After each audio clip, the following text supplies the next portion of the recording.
Sa araw na ito, I want to talk to you about growing in your Christianity. Alam po natin, kapag narinig natin yung word na Christianity, lagi kong uulitin ito, Christianity is not a religion. Tayo tinatawag ng mga Kristiyano. We are little Christ. Yun yung ibig sabihin ng Christians. Little Christ.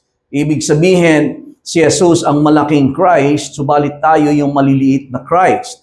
Ang ibig sabihin na kung paano tayo tinitignan bilang Christians ay naipapakita natin si Kristo. Pero sa kaisipan ng karamihan, dumating tayo sa point na parang ang Christianity is parang relihiyon lang. What is your religion, Christian? But Christianity is a relationship, and Christianity should always work in your life. Ang pagiging Kristiyano dapat nagbabago ng buhay. Ang pagiging Kristiyano ay nagbibigay ng kapangyarihan sa buhay natin. Alam niyo, ang lahat ng religion, sumasamba sila. Lahat ng religion, sumasamba sila sa mga kanilang mga leader, either leader or Diyos-Diyosan na mga ito ay mga patay. Halimbawa, si Buddha, patay. Patay na yan, mga sinasamba nila. Either gagawa sila ng ribulto, patay. Right?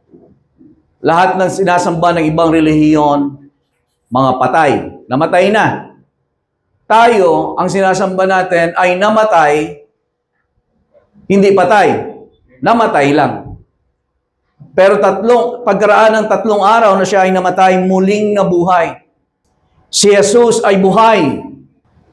So ang Kristyanismo ay hindi sumasamba sa isang Diyos na patay, kundi Diyos na buhay. Amen. At tayo yung mga tao na dapat nakikitaan ng buhay, pagbabago. Tayo yung mga tao na nakikita na we grow from faith to faith, from grace to grace, from glory to glory. Tayo yung mga tao, sapagkat tayo ay buhay, tayo yung mga tao na nakikita that our path grows brighter and brighter. Amen. Christianity is not a religion. Religion is dead. Christianity is alive, life.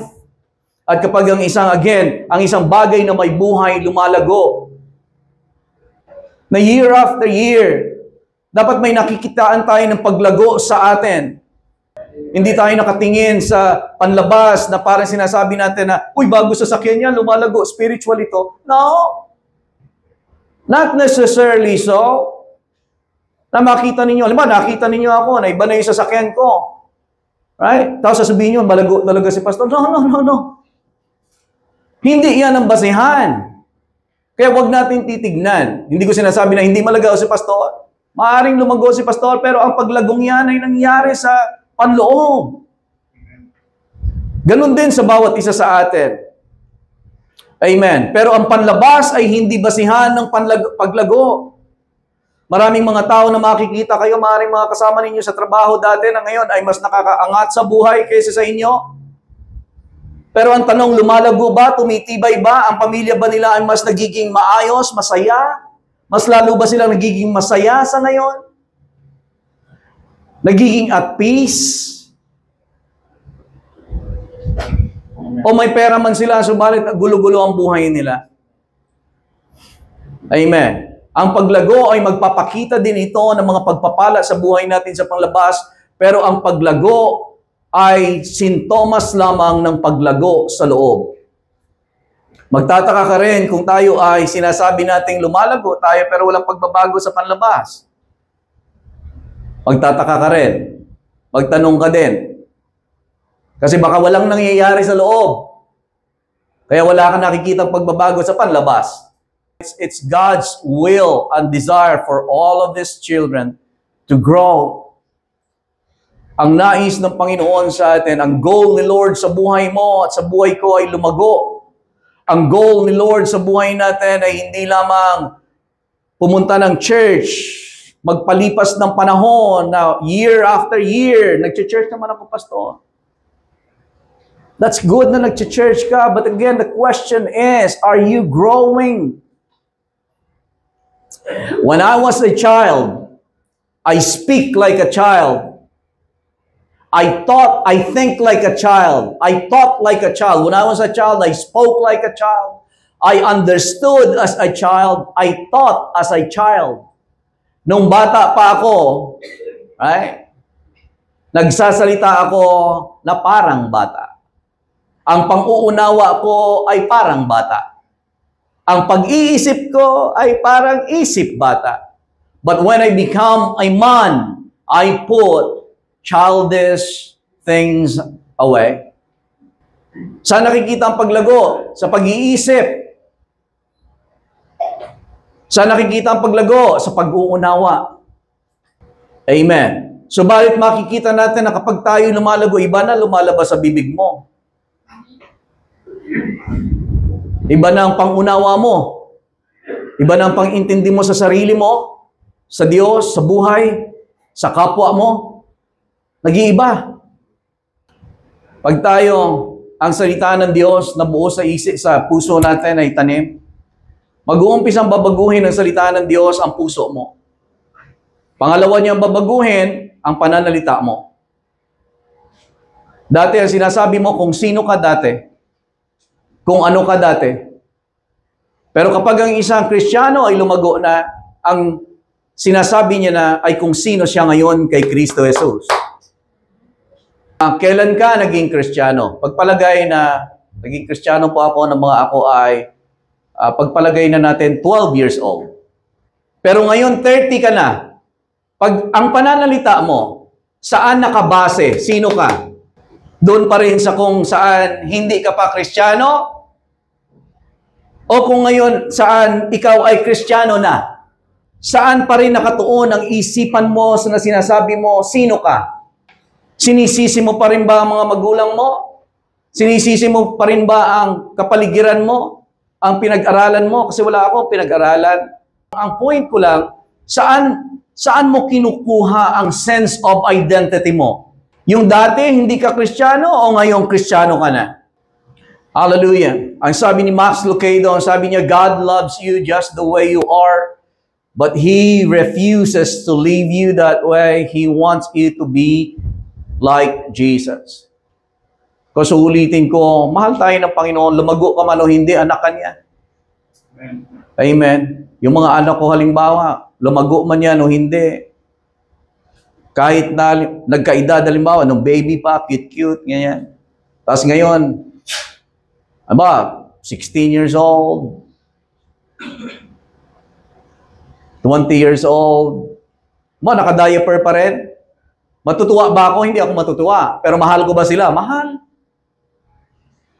How to grow in our Christianity? In order for you to grow, build on what you already know and are fully persuaded of. Alamin mo kung ano ka ngayon na ikaw ay Kristiyano na. Alamin mo. Yun lang muna umpisa. O tatanungin ko kayo, bilang Kristiyano, ano ka? Sino ka bilang Kristiyano? Una, dapat nasa isip mo, o kung hindi man ito una, dapat nasa listahan mo, I am saved. Tiyak po ba kayo na kayo ay ligtas? Ang susunod kong tanong, kung kayo tiyak na ligtas kayo, ano ang basihan ninyo na kayo ay ligtas? Alamin mo muna yung bagay na yon para ka lumago. Kasi hindi ka lalago bilang isang tunay na Kristiyano kung hindi mo alam yon. I am saved. How do you know that you are saved? Because God said so. Sinasabi ng salita ng Diyos. Tanong, anong scripture ang tinatayuan mo? Saan mo makikita ito sa scripture? Kasi yun yung dapat na maging tungtungan mo. What do you know to be true sa buhay mo? And what are you fully persuaded of? Napakarami pa sa buhay natin na gustong iparanas ng Panginoon sa atin pero hindi natin nararanasan. Kasi hindi pa tayo pwedeng pagkatiwalaan. Tingnan natin, isa-isahin natin, Acts chapter 16, verse 31. Ang tanong ko, are you saved? So tatanungin kita, very personal na question, are you saved? Ligtas ka ba? Amen. Ano ang basihan mo? Tingnan natin, kung bibigyan ko na kayo ng mga basihan natin para may tayo. Acts chapter 16, verse 31. So they said, believe on the Lord Jesus Christ and you will be saved. Did you believe in the Lord Jesus Christ? Amen. Naniniwala ka ba na si Jesus ay anak ng Diyos, bumaba sa mundong ito, nagkatawang tao, namatay sa krus sa Kalbaryo? Naniniwala ka, namatay siya sa iyo para pagbayaran ng iyong kasalanan? Lord, I believe in you. You are saved. Not maybe. Maybe I will be saved. No. You build on that scripture. Romans 5:10. If when we were enemies, we were reconciled to God through the death of His Son, much more having been reconciled, we shall be saved by His life. So ilang mga scriptures lang ito. Pero nais natin, gusto natin puntahan yung John chapter 5. Meron pa dyan, di ba, mga Romans chapter 10, that if you confess with your mouth that Jesus is Lord and believe in your heart that God has raised Him from the dead, you will be saved. John chapter 5, verse 24. Most assuredly, sabi ng ating Panginoong Jesus, I say to you, he who hears my word and believes in Him who sent me has everlasting life and shall not come into judgment but has passed from death to life. Halimbawa, sa ngayon, makikita mo, Boracay, nakakapagpunta ka na ng ganito. O kung hindi mo pa napupuntahan, halimbawa, may picture ka, at least kita mo na. At hindi mo sinasabing imposible na makapunta ka. Sasabihin mo siguro, one day. Right? Sa susunod na taon, mamamasyal kami dyan. Yung mga ganon. Why is that? Because it is a reality. Realidad siya. Pero ang langit ba realidad sa atin? Na kapag pumunta tayo doon sa langit, halimbawa, wow, Lord, praise the Lord, I've been waiting for this. Mga kapatid, pinupukaw ko ang atin pong awareness sa tunay na kung sino tayo bilang Kristiyano. Ang inaalis po natin, mga kapatid, ay ang relihiyon sa buhay natin. Hindi tayo relihiyoso. Alam niyo, ang mga katuroang ito, ayaw yan ng mga relihiyosong tao. Hindi matatagalan. Amen. Pero ang dalangin ko na sa bawat isa sa atin, mapukaw ang buhay sa loob at makita natin kung sino ka talaga bilang Kristiyano at ang purpose ng Diyos sa buhay mo at tayo ay lumago sa buhay na ito bilang mga Kristiyano. Na tinanggap natin si Jesus sa ating buhay. Jesus, you are Lord, hindi lamang sa church, kundi sa eskwelahan, sa trabaho. Panginoon, ikaw ang Panginoon ko. I am a Christian. Hindi mo sasabihin sa trabaho, halimbawa na pag tinanong ka, Kristiyano ka ba? Hindi ka na magdadalawang isip. Yes, Kristiyano ako. At hindi din sasabihin na nagtanong sa'yo na, ay, Kristiyano ka? Hindi halata. Praise the Lord. Ito na yung panahon na, alam nyo, ang tunay, lumalabas yan siya. Hindi maitatago. Amen. For a certain period of time, maaaring ang binhi, hindi mo makita. Kasi may proseso na nangyayari sa loob, namamatay ang binhi, buhay na nabubuhay, pero uusbong at uusbong yan. Amen. Ano mang nangyayari sa loob ng isang tao, ang tunay na buhay na nangyayari sa loob, lalabas. Hallelujah. Ito ang dahilan kung bakit tayo merong church. Ito ang dahilan kung bakit tayo nag-church. Para makilala natin ang tunay na Diyos at si Jesus na siyang tanging daan. At siya ang ating pinangangaral. Pinalalago natin ang ating sarili bilang Kristiyano. Minamahal natin ang salita ng Diyos kasi ang salita ng Diyos, siya ang basihan ng lahat ng ating pinaniniwalaan. Ang pinaniniwalaan natin, sasabihin ko to sa English, we are not believing in a vacuum. Ibig sabihin, hindi tayo naniniwala na walang pundasyon, na parang hungkag lamang ng paniniwala. Naniniwala ako ganito, pero hungkag, walang basihan. We're not believing in a vacuum. We believe in the Word of God. So kung naniniwala ka na ikaw ay ligtas, ano ang chapter and verse na tinatayuan mo? Anong chapter and verse ang tinatayuan mo? At paano mo palalaguin ang sarili mo doon? Ang gagawin mo, every time, palalaguin mo, i-remind mo ang sarili mo. Kasi ang mundong ito, sa lahat ng nangyayari sa mundong ito, maaaring darating sa iyo ang isang point na kukutkutin ng kaaway ang pinaniniwalaan mo. Kristiyano ka nga ba? Bakit ganito ang ginagawa mo? Kristiyano ka nga ba? Bakit yan ang ginagawa mo sa kapwa mo? Kristiyano ka nga ba? Bakit mo ganito ang asawa mo? Kristiyano ka nga ba? Bakit ka nakikipag-away sa kapitbahay mo? Kristiyano ka nga ba? Bakit yan ang ginagawa mo? Kung hindi ka established doon, at ang basihan mo ay kung ano ang ginagawa mo, matitinag ka. Pero ano ang scripture mo na tinatayuan? Amen. Kaya tinuturuan ko kayo mga kapatid, as practical as I can, na kuhanin natin ang scripture, ang salita ng Diyos. Tayuan natin ito, I am saved. At mas maganda, i-memorize natin ang scripture.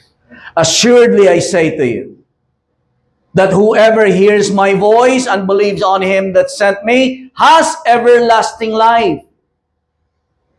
Amen. He will not be judged or condemned, but he has crossed over from death to life. So naniwala ako kay Jesus. Amen. I believe in Jesus. I have eternal life. John 17:3. Amen.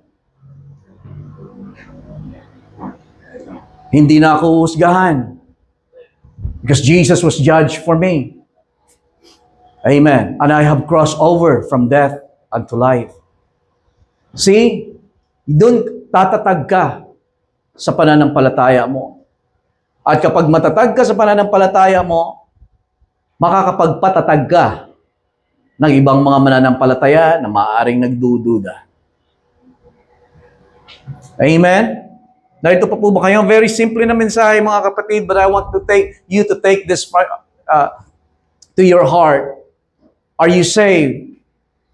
What do you know about being a Christian? Anong alam natin bilang Kristiyano? Alam mo kung ikaw ay saved. Anong basihan mo? Scripture, chapter and verse. Are you forgiven? Are you forgiven? Being a Christian, alam mo ba na pinatawad ka na? Secure ka ba doon na ikaw ay pinatawad na? Sa iyong kasalanan noon?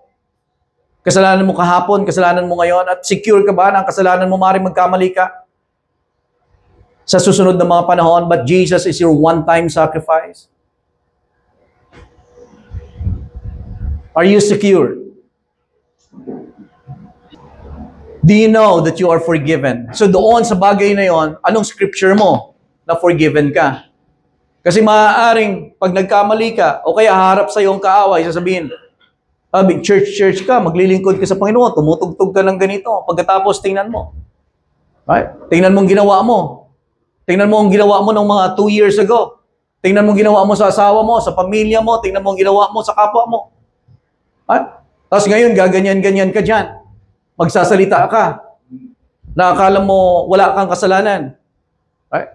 So what scripture do you have? Amen. Anong tinatayuan mo? I am forgiven. I am washed by the blood of Jesus. I am the righteousness of God. See? Doon ka magtitibay. Doon ka lalago bilang Kristiyano. At yun yung mga binanggit ko sa inyo, mga basic lang yon.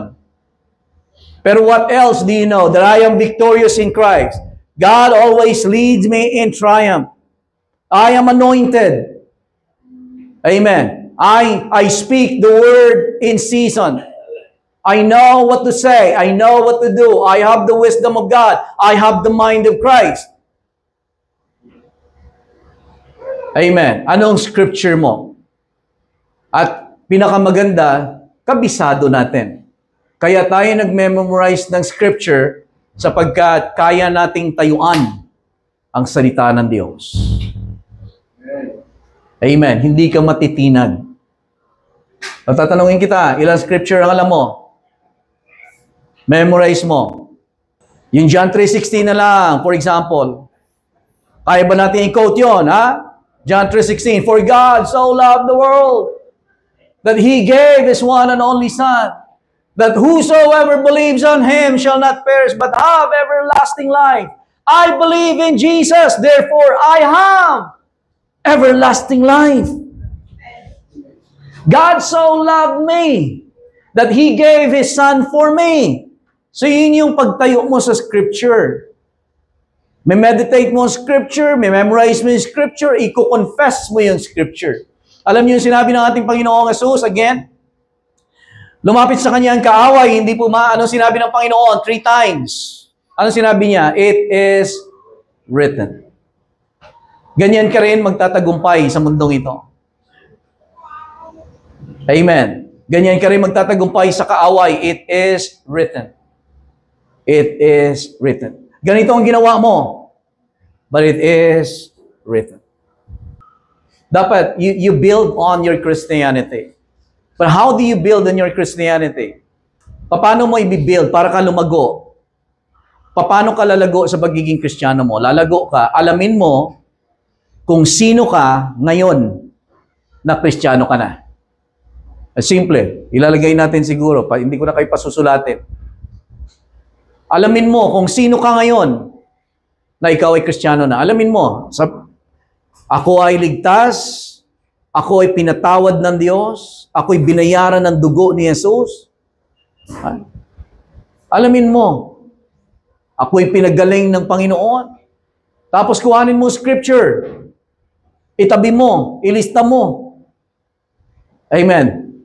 Sa bahay, kaugalian mo, hindi Facebook ang kakaugalian mo. Na hindi ang kapisado mo yung na-post ng mga friends mo. Right? Hindi yon ang kakabisaduhin mo. Kakabisaduhin mo ang scripture. Amen. Pagbubulay-bulayan mo ang scripture. At ilalabas mo sa bibig mo ang scripture. Pag dumating yung mga thoughts o kaisipan na darating sa iyo gagawin ng kaaway, yun yung sasabihin mo with authority. It is written. It is written. It is written. Doon ka magtitibay bilang Kristiyano. At doon ka rin magkakaroon ng tibay upang magpatibay ng mga Kristiyano. Ulitin ko siguro magtatapos ako. May plano ang Diyos sa buhay ng bawat isa sa atin. God is not done with you yet. Maaaring sa hinagap natin sa ngayon, hindi natin fully ma-figure out o ma-visualize kung anong plano ng Diyos. Pero kung ikaw ay maniniwala sa Diyos, gagamitin ka ng Diyos sa kapamaraanan na hindi mo pa naisip. Ulitin ko ulit, kung magtitiwala ka sa Diyos at maniniwala ka sa Diyos, gagamitin ka ng Diyos at sa mga bagay na ni sa pangarap o hinagap, maaaring hindi mo pa naisip. Pero gagawin ng Diyos sa iyo. Hallelujah. Upang ang Diyos ay mapapurihan sa pamamagitan ng buhay mo. Kung iaalay natin ang buhay natin na ito sa Panginoon, narito ako, Panginoon. Again, this is not perfection. Hindi ito patungkol sa, Lord, saka ko na iaalay ang buhay ko pag perfect na ako. No. Hindi mo magagawa yon. Ialay mo ang buhay mo. This is not about perfection, but this is about God's perfecting. Siya ang nagpe-perfect sa'yo. So, ibig sabihin, Lord, just as I am, alam mo, Panginoon, ang ginagawa ko sa lihim, alam mo ang ginagawa ko sa liwanag. Alam mo ang sinasabi ko ng palihim, alam mo ang sinasabi ko ng harapan. Pero Panginoon, yet, naririto ako. At alam ko, Panginoon, na ako ay tinawag mo. Sa kabila ng kung ano ang alam mo sa akin. Psalms 139. Amen. So naririto ako, Panginoon, ipinapagamit ko ang aking buhay. It's not about my perfection, but it's about Jesus' perfection.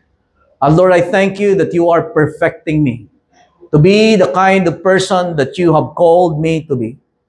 Huwag kayong mag-settle sa kung nasaan lang kayo ngayon.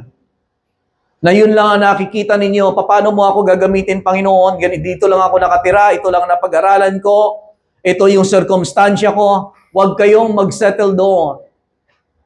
Amen. Tumingin tayo sa Diyos na nakakaalam ng lahat.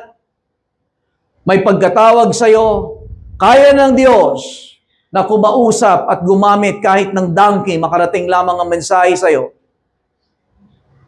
Kaya ng Diyos gumawa ng himala. Kaya ng Diyos magpadala ng tao, kausapin ka lang, kahit nasa ibang bansa. Kaya ng Diyos na pinakita niya yan, kahit donkey, gagamitin niya para ka lang makausap. Amen. Huwag nating limitahan ang Diyos sa buhay natin, mga kapatid. And yet, I'm challenging you. Know who you are in Christ and find out scriptures about your identity and confess it.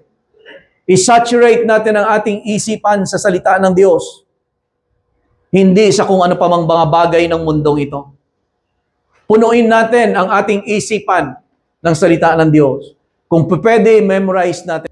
Ang challenge ko sa bawat isa sa atin, grow in your Christianity. Huwag tayong makontento lang na kada linggo, punta lang tayo ng church kasi Sunday. Pumunta tayo ng church intentionally. Lord, salamat. Na meron akong pagkakataon na pumunta ng church to worship you. Salamat, Panginoon, na sasambahin kita sa araw na ito.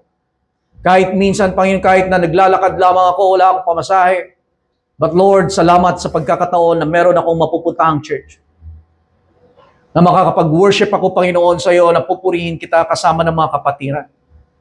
Panginoon, kikilalanin kita. Patutunayan ko kahit sa circumstansya ko, Panginoon, wala man ako pamasahe, maglalakad ako. Ipapakita ko, Panginoon, na hindi hadlang ang kawalan ng pananalapi o pamasahe para sambahin ka. Ipapakita ko, Panginoon, sa circumstansya ko na kahit ako'y na medyo masakit ang paa ko, mas madali na lamang akong humiga sa bahay, pero ipapakita ko sa paa ko, Panginoon, na hindi siya ang masusunod.